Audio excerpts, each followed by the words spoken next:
the inappropriate question in my job interview. It was a group interview for a position at a well known company. There were two men and two women, all trying to make a good impression. The questions were going well, the usual experience, problem solving, teamwork, everything seemed normal until the interviewer asked this: "What would you do if you gave a colleague a nice compliment and she took it inappropriately?" An awkward silence filled the room. We all glanced at each other. I waited for someone to answer, but everyone looked confused. So I spoke up. "What do you mean by inappropriately?" The interviewer smiled, but hesitated for a second before replying. "Well, if she misinterprets a compliment and sees it as something improper." Something inside me clicked. If someone feels uncomfortable with a comment, it's not about misinterpreting it, it's simply how they perceive it, and the right thing to do is respect that. The interviewer stared at me with a tense smile. The other male candidate lowered his gaze, but the two women in the room looked at me with an expression that said it all. The interview continued, but I had already made my decision. If that was the company's culture, I'd rather look elsewhere. A week later, I received an email. "Thank you for your time, but we have decided to move forward with other candidates. We feel that your attitude does not align with our company culture." I smiled as I read it. That same day, I accepted one of the two job offers I already had on the table. I didn't regret it for a second. The worst marriage proposal. From the start, our relationship had its ups and downs, but I always found an excuse to stay. When he made dismissive comments about my job, I told myself it was just his insecurity. When he avoided talking about the future, I thought he just needed space. When he prioritized his mom over everything, I convinced myself it was because he just wanted the best for her. I ignored the red flags because I was scared. Scared of starting over, scared of being alone, scared that maybe I wouldn't find anything better. Until one day, after 3 years together, he proposed. On WhatsApp. "Hey, we should get married." I laughed, thinking it was a joke. But it wasn't. He started listing out his life plans like a grocery list. According to him, the best thing was to get married as soon as possible, but on one condition. We had to live with his mom. Because, of course, she's getting old and needs company. Oh, and I had to pay for everything. You make more money than I do, so it just makes sense, right? That was the moment it all clicked. He never saw me as his partner. He didn't even see me as his equal. To him, I was just a convenient solution. It took me a few minutes to respond, feeling a mix of anger, disappointment, and sadness. Look, if what you want is someone to support you while you live with your mom, I'm not that person. He didn't reply right away, but when he did, he kept pushing. That I was overreacting. That it was only logical since I made more. That his mom had no one else. That couples are supposed to help each other. I hesitated. Not because I wanted to say yes, but because part of me still wanted to believe he could change. But after a few days, I finally understood. He wasn't going to change. So I broke up with him. It wasn't easy. For weeks, he kept texting, making excuses, trying to make me feel guilty. I'm still processing everything. Some nights, I think back and wonder how I put up with it for so long. But if there's one thing I know for sure, I made the right decision. And for the first time in a long time, I feel free. I lost my mother and sister over my wedding. My partner and I had been saving for years for our wedding. We didn't want anything huge, just something special, a small beach ceremony with the people closest to us. We were covering all the expenses: accommodation, food, transportation, everything. We didn't ask anyone for anything. And then the problem started. My sister had just started dating someone, 2 weeks in, and she already wanted him to be invited to the wedding. Not her fiancé, not even a long-term boyfriend, just 2 weeks. My parents pushed for it. It's important to her. If you don't invite him, you'll hurt her. What's one more person? But to us, it wasn't just one more person. We were paying for every seat, every meal, every room. We told them that if they wanted him there, they could cover his part, but they refused. If you're inviting everyone, he should be invited too. I tried to make them understand. It wasn't about being stubborn, it was about respecting our effort. We weren't going to spend more money on someone who had just shown up in the family. But my mother took it as an insult. If you don't invite your sister's boyfriend, don't count on me being there. I thought she was just being dramatic and that she'd come around. She didn't. On the day of the wedding, only my father showed up. my mother and sister never came. They didn't answer my messages or my calls, not even after the wedding. Now, months later, we still don't talk. I lost my relationship with them over something that should have never been an issue. And even though it hurts, I don't regret it. Because I realized that family love shouldn't depend on an invitation. The gender reveal that went wrong. Ever since we found out we were having a baby, my wife was excited about doing a gender reveal. I didn't really care much about it, but seeing her so happy planning everything convinced me. We decided to keep it simple. A cake reveal. We'd cut it in front of our family, and the color inside would tell us if it was a boy or a girl. No smoke, no fireworks, just a sweet, special moment. Or so we thought. We were at the gathering, everyone eagerly waiting, when someone shouted from the door, "The cake is here!" We all turned excitedly, and then we saw it. It was blue, completely blue. An awkward silence filled the room. My wife turned pale. "No, no, no, this has to be a mistake, right?" Someone tried to salvage the situation. "Maybe it's pink inside?" But no, the baker had completely misunderstood the assignment. Instead of putting the color inside as a surprise, he decorated the outside. My wife, who had spent weeks planning this moment, was horrified. My mother-in-law covered her mouth, my sister-in-law tried not to laugh, and I was doing my best to hold back a smile. My brother, on the other hand, had no filter. "Well, congrats, it's a boy." That's when my wife lost it. Between frustration, disappointment, and everyone struggling to contain their laughter, the moment turned into a complete disaster. In the end, she calmed down, and we laughed about it, but it took days before she could talk to me without glaring. And to this day, whenever she sees a cake, she just says, "If it's blue, I don't want it." The secret my husband couldn't keep. It all started when I noticed he was acting weird, not in a "he's definitely cheating on me" kind of way, but in a "this man is terrible at keeping secrets" kind of way. He'd get nervous when his phone buzzed and fumble to hide the screen like a guilty kid. Then, one day, he left his phone on the table. The screen lit up. Now, I'm not the kind of person who snoops through my husband's phone. Sure, let's go with that, LOL. But my eyes accidentally landed on the last notification. It was a WhatsApp group chat with his friends. And the last few messages? Well, is everything ready? I wanted to be perfect for her. Yeah, man, she's gonna cry happy tears. She deserves it. She's the best. My husband was planning a surprise for me. And not just any surprise. I scrolled up a bit. Yes, I know I shouldn't have, but come on, it was too sweet. There were messages from days before where he was telling his friends how much he loves me, how lucky he feels to have me, how he wanted to do something special because she's always the one taking care of everyone else. At that point, I was already tearing up before even knowing what the surprise was. I decided to play dumb and pretend I saw nothing. The day finally came. He told me to get dressed up because we were going out to dinner. I acted totally clueless, even though I was dying to hug him and say, "I know everything, and you're the best husband in the world." But I waited. When we arrived at the restaurant, there they were, me friends, my family, everyone. There were pictures of us everywhere, a table decorated with my favorite flowers, and even a musician playing my favorite song. And the best part? The way he looked at me when we walked in. Like making me happy made him happy too. And yes, I cried, a lot, just like his friends predicted. But the most beautiful part wasn't the surprise itself. It was knowing that even when I wasn't looking, my husband talked about me with so much love. And that means more than any surprise ever could. What's the craziest or most unforgettable experience you've had on a flight? I've had bad flights before. Delays, turbulence, cramped seats, but nothing could have prepared me for what happened on this one. It all started out normal. I got settled in, the plane took off, people relaxed, everything seemed fine. Then, about an hour in, something changed. At first, it was just a faint smell, nothing too concerning. I figured maybe someone took off their shoes or the airplane food had gone bad. Then it got worse. Like, way worse. It smelled like someone left a bag of dirty diapers in the sun for 3 days. People started exchanging awkward glances. Some covered their noses, others tried to pretend they weren't suffering. And then, the worst part happened.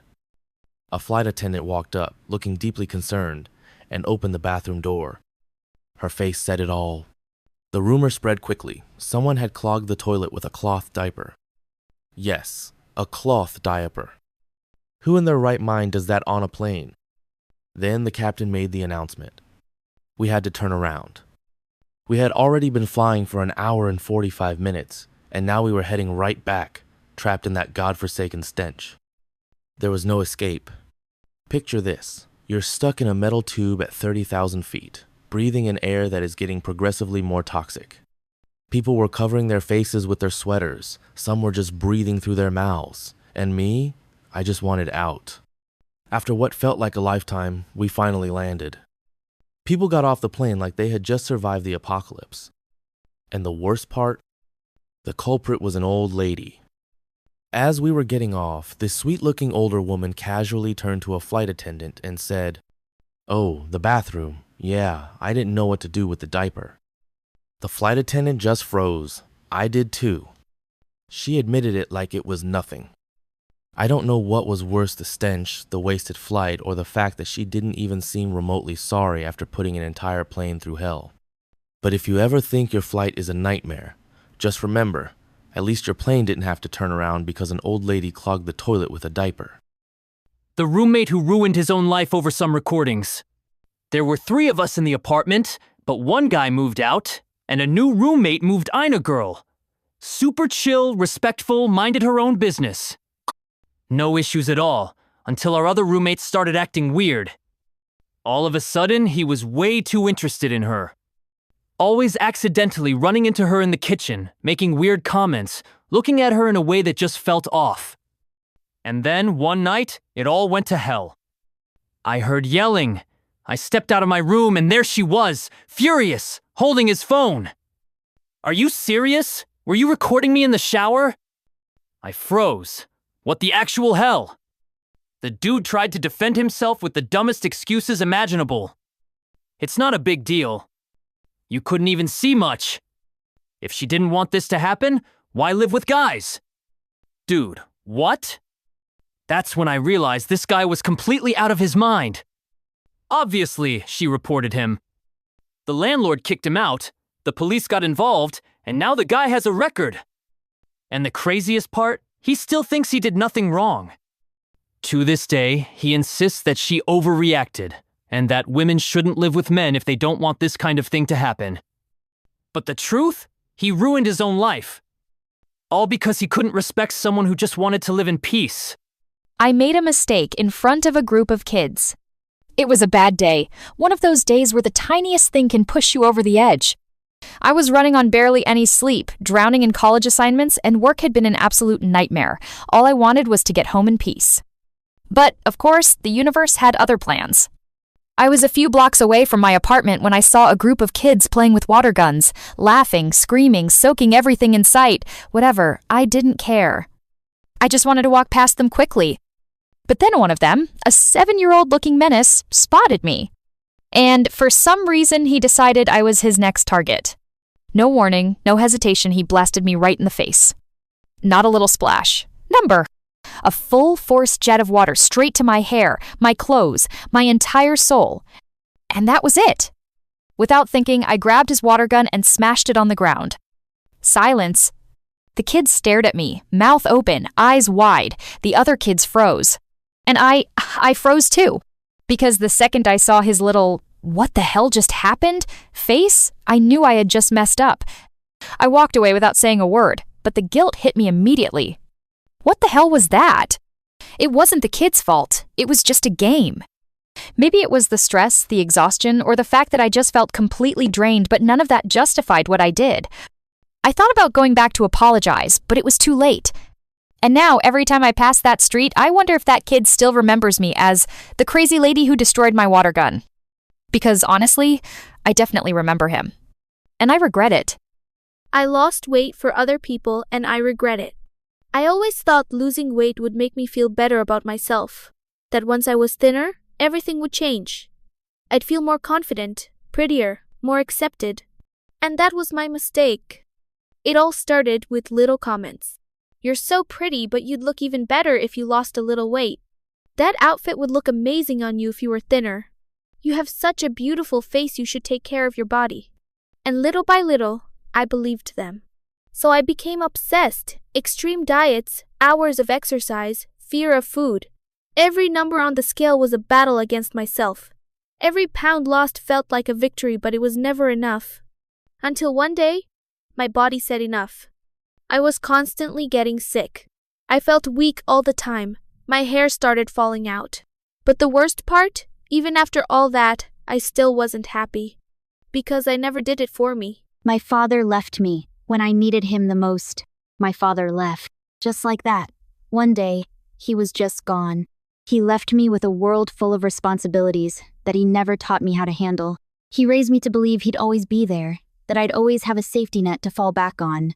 But when I actually needed him, he wasn't there. I asked why he left. My mother looked at me, sadness in her eyes, and said, "He didn't leave. He died." And that's when it hit me how selfish he was. He never intended to leave me, but he also never did anything to prepare me. When he was around, I never had to worry about anything. Now, every problem was mine alone. So no, I don't miss him. What I miss is the comfort he gave me, the ease of avoiding life's hard moments. But that's gone now, and even though he never taught me how to be strong, I learned on my own. Men come and go, but I'm still here. My ex cheated on me, but it's his new girlfriend who won't leave me alone. You'd think that after a guy cheats on you, the least he could do is leave you alone, right? Wrong. I got the stalker package. When Jake, my ex, and I were still together, I left work early one day and decided to surprise him. I swung by his apartment with coffee, like I always did. Knocked on the door, no answer. I figured he wasn't home, but then I noticed his window was slightly open. So I got closer, and that's when I saw him, sitting on the couch, with her on top of him. I didn't scream. I didn't cry. I just stood there, frozen, feeling something inside me completely shatter. And then, I walked away. Long story short, we broke up. I blocked him, moved on with my life, and figured that was the end of it. But his side chick, no, promoted to official girlfriend, had other plans. A few days later, she messaged me. At first, it seemed harmless. "Hey, are you and Jake still talking? Does he still reach out to you? I just want to know if you still have feelings for him." I ignored her. What did she expect me to say? But then, she wouldn't stop. She'd message me at random hours, asking weirder and weirder things like she was looking for a fight. When I blocked her on WhatsApp, she found me on Instagram. When I blocked her on Instagram, she emailed me. When I stopped responding completely, she started telling my friends that I was still obsessed with him. Obsessed? If anyone was obsessed, it was her. In the end, I had to change my number, delete my social media for a while, and ask my friends not to give her any of my info. If someone wants to live in paranoia that their boyfriend is still thinking about his ex, that's no longer my problem. I got scammed buying an Xbox online. I know they say, if it's too good to be true, it probably is, but I still fell for it. I saw a listing in a buy and sell group, a nearly new Xbox at an incredible price. The seller had a real profile. Old posts, everything seemed legit. I messaged him. Everything was fine. He said others were interested and that I needed to pay first to secure it. And I did. Then, silence. Hours later, I checked his profile. He had blocked me. I tried contacting him with no success, so I did the only thing I could, expose him. I posted on Facebook, Reddit, and Twitter. I shared screenshots, his number, and his name. The internet did its thing. He got pressured so much that he refunded me. No message, no apology. One day, I just checked my account, and there it was, the refund. The internet can be a tough place, but sometimes it delivers justice. Collective pressure can truly achieve what seems impossible. They made me go through the most embarrassing moment at school. When I was a kid, all I wanted was to fit in. I watched how other kids at school laughed together, shared secrets, and spent recess inseparable. One day, a group of girls invited me to sit with them. My heart raced with excitement. The second time they invited me, they asked me to do something I knew was wrong. Take a bracelet from the school store. "If you really want to be our friend, do it," they said. I hesitated. I knew it wasn't right, but more than being afraid of getting caught, I was afraid of being left out. So I did it. They laughed. Not with me, but at me. "I can't believe you actually did it," they whispered between giggles. The next day, they told everyone what I had done. I became that girl. I begged my parents to let me switch schools, but they said I had to finish the year. It was miserable. Now, I don't trust anyone, and I'd rather be alone. They judged me for having an old phone. I've never cared about having the latest phone. As long as it works, that's good enough for me. But one day, I realized that, to some people, that's apparently a big deal. It happened at a work meeting. We were at a coffee shop when my phone rang. I pulled it out of my pocket without thinking, and the moment I placed it on the table, I noticed the looks. One of my coworkers chuckled. "That thing still works?" someone joked. At first, I laughed it off, but they kept going. Comments like, "That belongs in a museum. Does it even send texts?" And, "Bet the battery lasts a week, huh?" went on the entire afternoon. I tried to brush it off, but honestly, it felt uncomfortable. I didn't tell them that I had other priorities, that I'd rather spend my money on things that actually matter. Instead, I just put my phone away and avoided taking it out again. Since that day, I've noticed how quick people are to judge others over the smallest things. A simple phone was enough for them to look down on me. A YouTube channel was doing something terrible. Here's what happened. One day, while browsing the internet, I came across a channel that caught me off guard. The creator was using his adult son, who had a disability, to promote things that seemed questionable. At first, I thought maybe I was misunderstanding the situation, but the more I watched, the more obvious it became they were taking advantage of him. I didn't hesitate. I reported the channel right away. I expected the platform to take action quickly, but nothing happened. No warning, no suspension, nothing. It was as if my report had been ignored. I felt frustrated. How could something like this still be online? I started talking about it in forums and social media, hoping more people would report it. Weeks went by, and nothing changed. Then, one day, out of nowhere, the channel was gone. No official statement, no explanation. When I tried to find it, it simply didn't exist anymore. Later, I saw a post in one of the forums saying that the authorities had stepped in. The father lost custody, the financial aid he was receiving was revoked, and his son was placed in the care of his maternal uncle. I don't know exactly what happened behind the scenes, but at least now I know that someone finally did something and justice was served. They promised financial freedom, but left me in debt. While scrolling through social media, I came across an ad that promised the perfect opportunity to make money from home. It was an online sales business where supposedly all I had to do was invest a little money in products and promote them to start earning fast. I was desperate. I had bills piling up, my kids needed food, and any chance at financial stability felt like a blessing. I saw testimonials from people claiming this business had changed their lives. It all seemed so real. Without thinking twice, I invested everything I had. At first, it seemed legit. They gave me access to a course, a support group, and assured me that with effort, I'd make back my investment in no time. But soon, I realized it wasn't as easy as they made it seem. They kept asking me for more money, saying it was the key to success. When I tried to withdraw my earnings, they simply didn't let me. That's when it hit me I had been scammed. My money was gone, and I was left with even more debt and no way out. I didn't know how to face my kids or how to admit that I had made a mistake. I spent sleepless nights blaming myself, but over time I realized I wasn't alone. So many people, desperate for a way out, fall for these scams disguised as opportunities. Today, I'm still working to recover. I didn't know my vision was terrible, and I cried when I saw clearly for the first time. My whole life, I thought I had normal vision. I got used to squinting at signs, sitting in the front row in class, and copying notes from my classmates because the board was always blurry. I just assumed that's how everyone saw the world. But as time went on, things got harder. I had constant headaches, reading was exhausting, and my grades started slipping. On top of that, I always felt anxious for no reason. There was this constant stress in the back of my mind that I couldn't explain. One day, a teacher suggested I get my eyes checked. I laughed it off, convinced my vision was fine, but I went anyway. And the moment I put on glasses for the first time, I was speechless. I could see details I never knew existed. The texture of tree leaves, the crisp letters on street signs, the expressions on people's faces from far away. Everything was so sharp and clear that I couldn't help but tear up.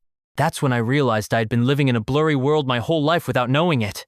And even worse, that constant anxiety I felt? It wasn't some deep-rooted issue. It was just my eyes straining to focus. From that day on, everything changed. My grades improved, I felt calmer, and the world finally made sense. I never imagined that something as simple as glasses could make such a huge difference. My husband's culinary surprise. My husband has never been an expert in the kitchen. However, this year he decided to surprise me by preparing dinner for our anniversary. He asked me not to enter the kitchen, assuring me that everything was under control. After a while, I noticed a strange smell. It wasn't the delicious aroma of a meal being prepared, but rather something burning. Concerned, I quietly approached and found him struggling with a flaming pan, trying to extinguish the fire with a kitchen towel. Suppressing a laugh, I calmly grabbed a pot lid to smother the flames. With a mix of embarrassment and amusement, he confessed that he had attempted to flambe the dessert to impress me. I couldn't help but laugh and said, "Honey, next time let's leave the flambeing to the professionals." We ended the night eating pizza on the couch, laughing about his culinary adventure, and grateful that our kitchen remained intact. My sister and cousins shut me out, so I didn't invite them to my wedding. When I was around 20, my sister and cousins used to torment me. They were older than me and always went out partying, but they never invited me. They'd laugh and say I'd get bored, or that I was too smart for that. Still, whenever they came home in the middle of the night without their keys, I was always the one who let them in. One time, I finally worked up the courage to tell them I wanted to go with them.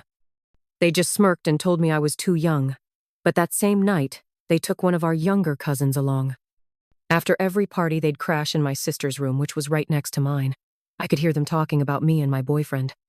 At the time, we'd been together for 3 years, but they'd make up ridiculous stories saying he was a nerd, or that they had seen him out with another girl just because they knew I could hear them. At first, I let my insecurities get the best of me, and it caused a lot of arguments between me and my boyfriend. But he was patient, and he forgave me. My mom, my brother, and he became my support system, the only ones I could confide in. Over time, I stopped caring about what my sister and cousins said. 5 years later, I'm about to marry the love of my life, and I decided I don't want my sister or my cousins at my wedding. When my sister realized she hadn't received an invitation, she was furious. She demanded an explanation, saying that things between us were fine now we live in different cities, and when we see each other, we're polite. I told her she knew exactly why she didn't deserve to be there on the happiest day of my life. She called me bitter and resentful and hung up on me. My mom understood and respected my decision. My brother supported me too. My dad was hesitant at first because my sister had called him crying, but my mom explained everything I had gone through, and he eventually agreed with me. A few days later, after seeing that everyone in the family was on my side, my sister showed up at my house in tears, begging for forgiveness and saying she wanted to explain why they had treated me that way. Years ago, I would have done anything for that apology, but now, I just didn't care anymore. Out of respect for my family, I listened. She told me they had always been jealous of my stable relationship, that they felt no one ever took them seriously, and that they took it out on me because I was always so happy with my boyfriend. I laughed not because it was funny, but because it was ridiculous. Something so childish had made them treat me like an outcast for years. I told her I accepted her apology, and if she wanted, we could try to rebuild our relationship. But my decision was final. She was not invited. She cursed at me and stormed out, slamming the door behind her. Update. The big day finally arrived. I made it clear that no one was getting in without an invitation, and luckily there were no issues. The people I truly consider family were there. My husband, now officially my partner for life, looked radiant and so in love. As I stood there, surrounded by the people who genuinely care about me, I knew I had made the right decision. Sometimes, family isn't about blood, it's about who truly stands by your side. I lied out of fear, and my teacher made my life miserable. I've always been terrified of speaking in front of people. It doesn't matter if I know the answer, just the thought of everyone staring at me is enough to make me freeze. One day in class, my teacher praised me for how focused I looked. I just nodded, hoping she'd move on to someone else. But then she asked if I understood everything. In my head, I pictured the worst-case scenario, her calling me up to the board. The fear took over, so I said I didn't understand. Then you must have been daydreaming and just staring because there's no way I didn't explain it properly, she snapped, her face turning red. She took it personally. From that day on, she singled me out every chance she got. She asked me tough questions, nitpicked every little thing, and always found a way to embarrass me in front of the class. The rest of the year was exhausting. I sat in class constantly on edge, afraid she'd put me in the spotlight again. I counted down the days until the school year was over, and when it finally ended, I felt nothing but relief. I'll never forget that experience, all because of a simple, I didn't understand. I chose to have a baby, even though I won't be around to raise them. For years, I've known I have a degenerative disease. There's no cure, and while I'm still here for now, Time isn't on my side. I know I won't get to grow old. Despite that, I made a decision that not everyone understands. I chose to have a baby. I knew I wouldn't be there to watch them grow up, to see their first steps, their birthdays, their biggest moments. But more than the fear of dying, what scared me the most was leaving this world without leaving anything behind. Some people supported me. Others told me I was selfish. My child has a 50% chance of inheriting my condition, and if they do, they'll face the same reality I do. I won't lie, that thought keeps me up at night. It breaks my heart. But I also think about the other 50% and about how even if my time is short, I will love them with everything I have while I can. Am I making the wrong choice? I don't know. All I know is that this was my choice. And now, more than ever, I want to cherish every second. My brother came to visit, and I knew something was off. My brother and I used to be close. We grew up together, and for years I tried to help him every time he got himself into trouble. But over time, I realized that to him, I was nothing more than someone to bail him out. So I distanced myself. Years passed without us speaking. That's why, when he suddenly showed up at my house out of nowhere, forcing a smile, I knew something was off. He told me he had missed me all this time and thought about coming to visit. It didn't sound sincere. There was something off about his attitude, the way his eyes kept scanning the room like he was sizing up the situation. My wife gave me a look, as if asking the same thing I was thinking. Why now? But I let him stay. The next morning, I got a message from a friend. Hey, is your brother in town? Asking because someone who looks a lot like him has been selling fake phones downtown. That's when it all clicked. He didn't come for family. He didn't come to reconnect. He needed an alibi. For years, I was his safety net. I helped him, defended him, protected him. But not anymore. I'm calling the police. He was my problem for years, but he won't be my family's problem.